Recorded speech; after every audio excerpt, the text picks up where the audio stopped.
সামনে বিশাল সমুদ্র আর তার ওপারে লঙ্কা।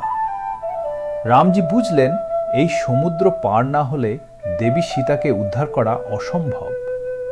তিনি সমুদ্র দেবতার কাছে প্রার্থনা করলেন, কিন্তু কোনো উত্তর এলো না। তখন রামজি ক্রোধে ধনুক তুলে নিলেন, আর সেই শক্তির সামনে সমুদ্র দেবতা অবশেষে প্রকাশ পেলেন।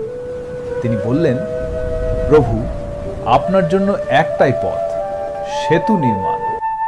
প্রভু, আপনার নামেই পাথর ভেসে উঠবে। তারপর শুরু হলো এক অলৌকিক কাজ। বানর সেনা একের পর এক পাথরে শ্রীরাম লিখে সমুদ্রে ফেলতে লাগলো।